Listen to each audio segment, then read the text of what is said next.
हम जानते हैं कि कोई भी सब्सटेंस जो कि लिक्विड फॉर्म में हो, उसके मॉलिक्यूल्स में इतनी अच्छी खासी काइनेटिक एनर्जी होती है और वे एक दूसरे के साथ इधर उधर हरकत कर रहे होते हैं बड़ी आज़ादी के साथ, लेकिन यूँ समझ लीजिए कि दूसरे के साथ कंधा रगड़ रहे होते हैं और ये मुसलसल हरकत में होते हैं, एक दूसरे से टकराते रहते हैं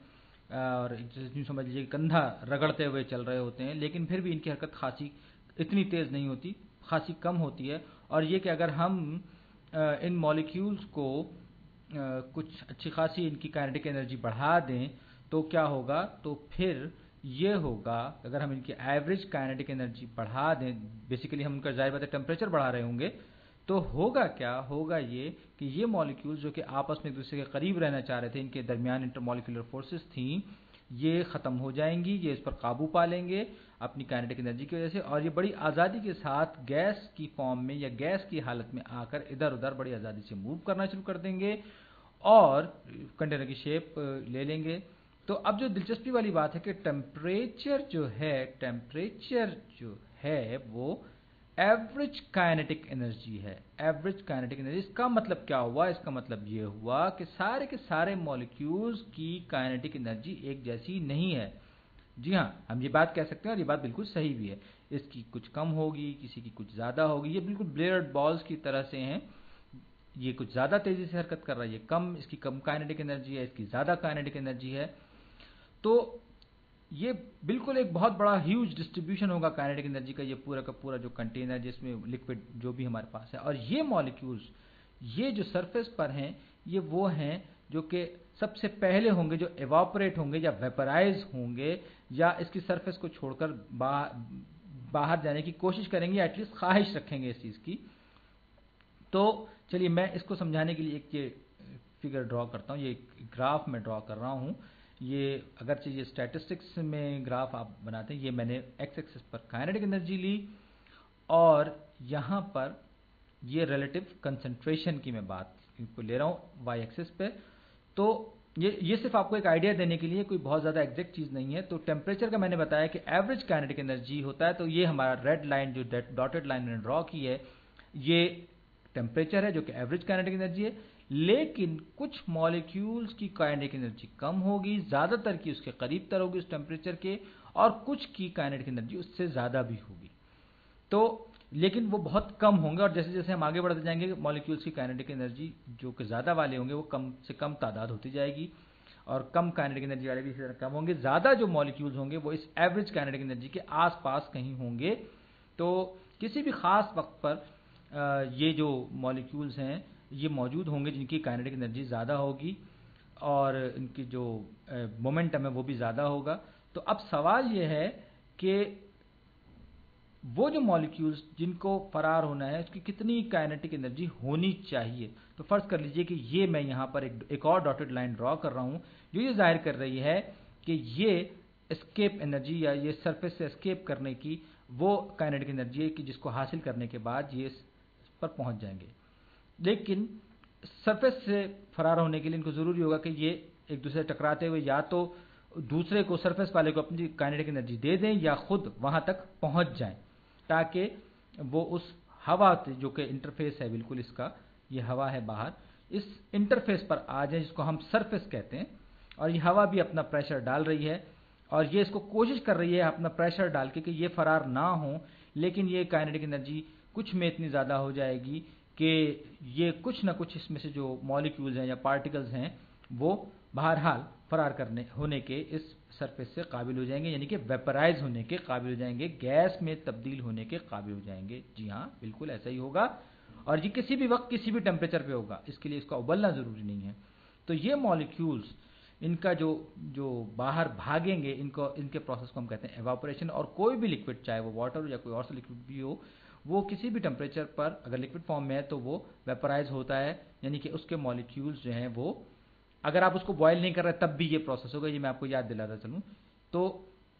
आपने के बर्तन लिया और बर्तन में आपने कुछ पानी बाहर अपने फ़िज़ा में छोड़ दिया, तो ये भी कुछ एवापोरेट होता रहेगा। और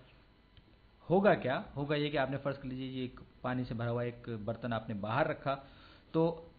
उसमें से कुछ मॉलिक्यूल्स फरार होंगे, हवा चलेगी, उन मॉलिक्यूल्स को जो गैस में आएंगे हवा अपने साथ ले जाएगी, फिर कुछ और फरार होंगे, फिर कुछ हवा उसको अपने साथ लेगी, होते होते होते क्या होगा, पानी कम से कम तर होता जाएगा और वो बर्तन पानी से बिल्कुल खाली खुश्क हो जाएगा। अब सवाल ये है कि किसी क्लोज सिस्टम में, किसी बंद सिस्टम में, बंद निज़ाम में क्या होगा, और इसमें बहुत सारे एक्सपेरिमेंट्स भी हो चुके हैं। तो उस बंद कंटेनर में पानी की इवेपोरेशन कैसी होगी जबकि हवा नहीं हो। हम बात कर रहे हैं एक ऐसे सिस्टम की जहां पर सॉरी ये मैंने फर्ज कर लीजिए कि मेरे पास एक क्लोज सिस्टम है, क्लोज समझ लीजिए कि कंटेनर है, और इसमें यहां पर ये कुछ लिक्विड है, ये लिक्विड पार्टिकल्स हैं, फर्ज कर लीजिए पानी है, और इसके ऊपर कुछ हवा पहले से मौजूद है, और जो कि एटमॉस्फेरिक प्रेशर पर है। ये हवा है, ये इधर से उधर, उधर से इधर प्रेशर डाल रही है, और जाहिर बात है इसके पार्टिकल्स की भी अपनी काइनेटिक एनर्जी है। तो ये जो मॉलिक्यूल्स हैं इनमें भी हरकत है, ये भी मुस्तकिल काइनेटिक एनर्जी, ये भी मूव कर रहे हैं। तो होगा क्या कि वो कुछ मॉलिक्यूल्स जो कि यहाँ पर हैं, ये फरार होकर पानी से निकलकर इस हवा के साथ शामिल हो जाएंगे। और यहाँ पर एक बड़ी दिलचस्प चीज़ आ रही है मॉलिक्यूलर डिस्ट्रीब्यूशन के हवाले से कि काइनेटिक एनर्जी का डिस्ट्रीब्यूशन भी होगा। तो लिहाजा यहाँ पर ये जो हवा मौजूद है, इसमें जो वाटर मॉलिक्यूल्स हैं ये भी अपना पार्शियल प्रेशर डालेंगे और हवा के साथ साथ भी अपना प्रेशर डाल रहे होंगे। तो कुछ कम वापस आएंगे और वापस हवा के साथ मिलकर अपना प्रेशर डालेंगे, जिसको मैंने ये एक अलग कलर में कर दिया कि ये आएंगे वापस और वेपर से वापस लिक्विड फॉर्म में होंगे। तो हो क्या रहा होगा, हो ही रहा होगा कि प्रेशर पड़ने के साथ साथ वेपोराइजेशन भी हो रही होगी और कंडेंसेशन भी हो रही है, यानी कि लिक्विड से गैस, गैस से लिक्विड का ये मुस्तकिल सिलसिला चलता रहेगा इसमें। और किसी भी वक्त इस लिक्विड के ऊपर कुछ ना कुछ वेपर्स जो हैं उनकी काइनेटिक एनर्जी खत्म होगी या कम हो जाएगी, और वो वापस रैंडमली लिक्विड फॉर्म में आएंगे और फिर कुछ ज़्यादा एनर्जी गेन करके वापस जाते रहेंगे, और ये प्रोसेस कंटिन्यू रहेगा। तो अगर कोई ऐसा सिस्टम इक्विलिब्रियम स्टेट में हो तो हम ये कहेंगे कि इसका कुछ जो प्रेशर है, उसमें जो लिक्विड जो कि गैस फॉर्म में आ रहा है, वेपर्स की फॉर्म में आ रहा है, इसके पार्टिकल्स का जो प्रेशर होगा उसे हम वेपर प्रेशर कहेंगे। इसे ये जो इन वाटर मॉलिक्यूल्स के वेपराइज होने की वजह से, इसको हम कहते हैं वेपर प्रेशर। उम्मीद है ये बात आप समझ में आ गई होगी। तो ये जो वेपर प्रेशर है ये हवा की वजह से नहीं है, बल्कि उन वेपर्स की वजह से है जो कि वेपराइज होकर उस लिक्विड से निकलकर किसी भी टेम्परेचर पर के साथ शामिल, किसी भी गिवन टाइम पर, गिवन टेम्परेचर पर, और किसी भी गिवन मॉलिक्यूल किसी गिवन सिचुएशन में और किसी भी प्रेशर पर। ये ज़रूरी नहीं कि किसी खास 1 एटमॉस्फेरिक प्रेशर पे हो या 2 एटमॉस्फेरिक प्रेशर पे हो, तो बस शर्त इस बात की है कि ये इक्विलिब्रियम कंडीशन में हो। तो जितनी, यानी कि ये जितना वेपराइजेशन हो रही होगी उतने ही मॉलिक्यूल्स इसके वापस लिक्विड फॉर्म में जा रहे होंगे, यानी कि ये हम इसको कहेंगे इक्विलिब्रियम कंडीशन। तो अब हम बात कर रहे हैं कि अगर हम पानी की एग्जांपल लें तो ये अगर प्रेशर, वेपर प्रेशर इसका बराबर हो जाए एटमॉस्फेरिक प्रेशर के जो उसके इर्द गिर्द है, तो हम ये कहते हैं कि ये पानी उबल रहा है या बॉयल हो गया है, और इसके जो मॉलिक्यूल्स हैं वो ज़्यादा तेज़ी से कन्वर्ट हो रहे हैं। यानी कि आप यूँ समझ लीजिए कि जितना मॉलिक्यूल्स का प्रेशर है वो एयर प्रेशर के बराबर हो जाए इसमें लिक्विड में, तो ये हम ये कहेंगे कि वाटर, ये जो मॉलिक्यूल्स हैं ये एवापोरेट करना चाहते हैं, सरफेस मॉलिक्यूल्स। लेकिन इनके एवापोरेट होने का जो प्रोसेस है वो किस चीज़ पर डिपेंड करेगा, उनकी हाई काइनेटिक एनर्जी, यानी कि जितना टेम्परेचर ज़्यादा होगा उतनी ही ज़्यादा काइनेटिक एनर्जी होगी, उतनी ज़्यादा एवापोरेशन होगी, और साथ ही साथ लो इंटरमॉलिक्यूलर फोर्सेस पर। हमने इंटरमॉलिक्यूलर फोर्सेस के बारे में पढ़ा, तो जितनी इंटरमॉलिक्यूलर फोर्सेस कम होंगी उतने ही आसानी से कोई लिक्विड एवापोरेट, जैसे कि मीथेन या खासतौर पर आप गैसोलीन की बात करें तो वो पानी के मुकाबले में बहुत तेज़ी से एवापोरेट होती है, और मॉलिक्यूल्स का मास जितना कम होगा, यानी कि जितने लाइट मॉलिक्यूल्स होंगे वो उतनी तेज़ी से हरकत करेंगे। आपको पता है कि काइनेटिक एनर्जी फंक्शन है वेलोसिटी का और मास का, तो जितना कम मास होगा उतनी ही ज़्यादा आसानी से इनको तेज़ काइनेटिक एनर्जी मिलेगी, और वो उतनी ही तेज़ी से एवापोरेशन का प्रोसेस उनमें होगा, इन मॉलिक्यूल्स में। और इसी वजह से कुछ लिक्विड्स तेज़ी से इवापोरेट होते हैं और कुछ लिक्विड्स बहुत देर से इवापोरेट होते हैं। यहाँ मैं कुछ एग्जाम्पल के तौर पर कुछ मॉलिक्यूल्स बना रहा हूँ और ये लिक्विड फॉर्म में, और ये ऊपर जो है ये गैस स्केप को होने के बाद ये गैस फॉर्म में आ गए हैं और ये इक्विलिब्रियम की कंडीशन आ गई है। सही, इक्विलिब्रियम कंडीशन आ गई है, यानी कि ये एवापोरेशन, ये प्रेशर हाई है, इक्विलिब्रियम स्टेट आ गई है और हाई वेपर प्रेशर है, वेपर प्रेशर भी अच्छा खासा हो गया है। अब ये हाई वेपर प्रेशर है, ठीक, हाई वेपर प्रेशर है। तो दूसरी तरफ हम ये देखते हैं कि कोई अगर मॉलिक्यूल जितना ज़्यादा हैवी होगा तो उतने ही ज़्यादा उसके चांसेस कम होंगे। मिसाल के तौर पर आयरन है, आयरन भी वेपराइज होता है बहुत, लेकिन तकरीबन ना होने के बराबर, लेकिन बाहर थोड़ा बहुत वेपराइजेशन उसमें होती है। खैर, आयरन को छोड़िए, कार्बन डाइऑक्साइड देखिए कि वो बहुत जल्दी बहुत तेज़ी से वेपराइज होती है, इतनी तेज़ी से वेपराइज होती है कि बाज़ दफ़ा कि हमें वो एक तो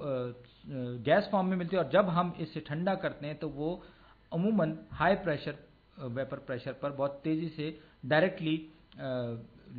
सॉलिड फॉर्म में आ जाती है। तो हम ये कहते हैं कि लाइट मॉलिक्यूल्स में हाई वॉलेटिलिटी, यानी कि ये जो प्रोसेस है वेपराइज होने का, इसको हम वोलेटाइल भी इसकी प्रॉपर्टी कह सकते हैं। तो जो लाइट मॉलिक्यूल्स हैं, गैसोलीन ज़्यादा वोलेटाइल है, यानी कि वॉलेटिलिटी ज़्यादा है और पानी के मुकाबले में बहुत ज़्यादा है। एक ही टेम्परेचर पर अगर आप पानी लें और गैसोलीन लें तो वो बहुत तेज़ी से वेपराइज हो जाएगा बनिस्बत पानी के, और सारे के सारे जो दूसरे जो लिक्विड हाइड्रोकार्बन हैं उन सब के साथ तकरीबन यही मामला है। और ये ज़्यादा वेपर प्रेशर क्रिएट करेंगे एक खास टेम्परेचर पर। सही, तो अब जो दिलचस्प बात है वो ये कि जब वेपर प्रेशर एटमॉस्फेरिक प्रेशर के बराबर हो जाए, ये मैं थोड़ा सा तस्करा पहले भी कर चुका हूँ, किसी भी अगर हम क्लोज कंटेनर की बात करें तो ये बिल्कुल क्लोज नहीं है, बल्कि इसके इर्द गिर्द एयर प्रेशर भी मौजूद होगा, जाहिर बात है। और ये जो मॉलिक्यूल्स हैं इनके ये भी समझ लीजिए कि आना जाना इनका हो रहा है, ये बिल्कुल मुकम्मल तौर पर क्लोज सिस्टम नहीं है। तो होगा क्या, होगा ये कि जब इन वेपर्स का, इन मॉलिक्यूल्स का प्रेशर एयर प्रेशर के बराबर हो जाएगा, तो जो कि जाहिर बात है कि पार्शियल प्रेशर ही होगा दरअसल, तो हम ये कहेंगे कि ये वेपर प्रेशर एयर प्रेशर के या एटमॉस्फेरिक प्रेशर के बराबर हो गया है और इसके मॉलिक्यूल्स जो हैं वो ज़्यादा गैसेस स्टेट में आ रहे हैं, ज़्यादा तेज़ी से आ रहे हैं, इनकी एनर्जी ज़्यादा हो गई है और ये यहाँ से भाग भाग के अपनी जगहों को खाली कर रहे हैं। तो मैं ये कहूँगा कि ये वो मौका होगा कि जब कोई भी सब्सटेंस, कोई भी लिक्विड बॉयल करना शुरू हो जाएगा, यानी जब एटमॉस्फेरिक प्रेशर किसी भी सब्सटेंस का, किसी लिक्विड का बराबर हो जाए, किसी भी लिक्विड का वेपर प्रेशर उसके एटमॉस्फेरिक प्रेशर के बराबर हो जाए, तो उसको हम कहते हैं कि ये बॉयल हो। अब यहाँ मैं पानी की H2O की एग्जांपल ले रहा हूँ, जो कि 760 डिग्री मरकरी के, ये टॉर जो है ये दरअसल ये एक मेजर है। 760 टॉर जो हैं वो एक एटमॉस्फेरिक प्रेशर के बराबर होते हैं। तो ये देखिए, एक एटमॉस्फेरिक प्रेशर पर पानी का बॉइलिंग पॉइंट जो है वो 100 डिग्री सेल्सियस या 100 डिग्री सेंटीग्रेड है। तो 760 टॉर ऑफ वेपर प्रेशर जो है वो बराबर होगा 1 एटमॉस्फेरिक प्रेशर के, और यही एग्जैक्टली वही पॉइंट है जो 100 डिग्रीज पर हमें अचीव होता है या हमें हासिल होता है, और यही वो पॉइंट है, ये vapour pressure atmospheric pressure at sea level. याद रखिए, ये सी लेवल का एटमॉस्फेरिक प्रेशर है जो हम इन जनरल इस्तेमाल करते हैं। तो लोअर प्रेशर पर क्या होगा, अब जैसे मिसाल के तौर पर मैंने ये इसको कम करके मैं 400 से समझ लीजिए कि तकरीबन मैं 300 पर ले आया, तो फिर क्या होगा, फिर ये होगा कि पानी, क्योंकि प्रेशर बहुत कम हो गया, एटमॉस्फेरिक प्रेशर जो इर्द गिर्द का है तो बहुत कम हो गया है, मैं ऐसी कैसे बंद कंटेनर में इसमें लो प्रेशर हो, तो फिर क्या होगा, फिर ये होगा कि पानी जो है वो 100 डिग्री सेल्सियस के बजाय सिर्फ 80 डिग्री सेल्सियस पर बॉयल होने लगेगा। ये देखिए, ये देखिए, ये आपको नजर आ रहा होगा, 80 डिग्री सेल्सियस पर बॉयल होने लगेगा। और यही मामला किसी भी सब्सटेंस के लिए होता है। यहाँ पर ये देखिए मैं ये एक्सपोनेंशियल कर्व है, यानी कि ये आप देखिए कि ये बढ़ने के साथ साथ इसमें कर्व जो है वो तेज़ी के साथ ऊपर की तरफ उठता चला जा रहा है, और ये बिल्कुल उसी काइनेटिक एनर्जी की अकॉर्डेंस में है जो हमने ये डिस्ट्रीब्यूशन बनाया था। अब जो कंडीशन होगी वो कुछ इस तरह से होगी, ये लीनियर नहीं है, ये बात याद रखिएगा कि जैसे जैसे ये बढ़ेगा तो अब क्या होगा, अब ये होगा कि कम टेम्परेचर पर ज़्यादा मॉलिक्यूल्स एवापोरेट होंगे, ज़्यादा तेज़ी से फरार होंगे। अब ये मेरे पास एक डायग्राम और आ रही है जिसमें कि मुख्तलिफ लिक्विड्स का बॉइलिंग पॉइंट दिया गया है, वेपर प्रेशर एटमॉस्फेरिक प्रेशर पे दिया है। ये 1 एटमॉस्फेरिक प्रेशर है और वो ऊपर हम जाएंगे तो बढ़ता जाएगा, 0.1 से लेकर 10 तक स्केल पर है, और ये लॉगरिथमिक स्केल है। अब आप देखिए यहाँ पर मेरे पास पहली एग्जांपल प्रोपेन की है। ये देखिए कि ये 20 डिग्री सेल्सियस पर अगर मेरे पास 1 एटमॉस्फेरिक प्रेशर हो तो ये गैस बॉयल होना शुरू हो जाती है, सिर्फ 20 डिग्री सेंटीग्रेड पर। सही, ये सारा का सारा जो समझिए कि बिल्कुल एवापोरेट होके गैसेस फॉर्म में आ जाएगी। जबकि आपको अगर इसे लिक्विड फॉर्म में रखना है तो आपको प्रेशर ज़्यादा बढ़ाना पड़ेगा। आप ये देखिए कि अगर हम सी लेवल पर हों, ये हमारा सी लेवल है, तो अगर आप किसी चीज़ को लिक्विड फॉर्म में रखना चाहते हैं तो आपको उस पर प्रेशर भी उसका टेम्परेचर आपको कम रखना पड़ेगा अगर आप सी लेवल एटमॉस्फेरिक प्रेशर की बात कर रहे हैं। और ये देखिए,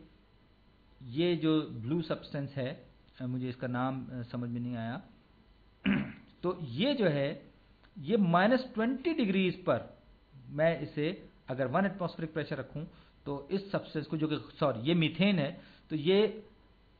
-20 डिग्री सेंटीग्रेड पर बॉयल होने लगेगी। और ये लिक्विड स्टेट में ये ग्रीन भी कोई और, तो रफली ये 0 डिग्री सेंटीग्रेड पर, गालिबन ये मैं वाटर की एग्जांपल है ग्रीन में। तो ये देखिए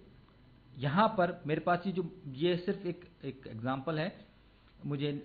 बहुत ज़्यादा चीज़ों की, मैं सिर्फ आपको एक आइडिया देना चाह रहा हूँ कि मुख्तलिफ सब्सटेंस या मुख्तलिफ जो लिक्विड्स हैं वो किस तरह से बिहेव करते हैं मुख्तलिफ टेम्परेचर्स पर और मुख्तलिफ एटमॉस्फेरिक प्रेशर्स पर, उनका किस तरह से असर होता है और वो किस तरह से बॉयल करते हैं। तो अब आप ये देख लीजिए कि आप जैसे जैसे टेम्परेचर बढ़ाएंगे और तो वो जो चीज़ जो भी हमारे पास होगी उसकी शेप या उसकी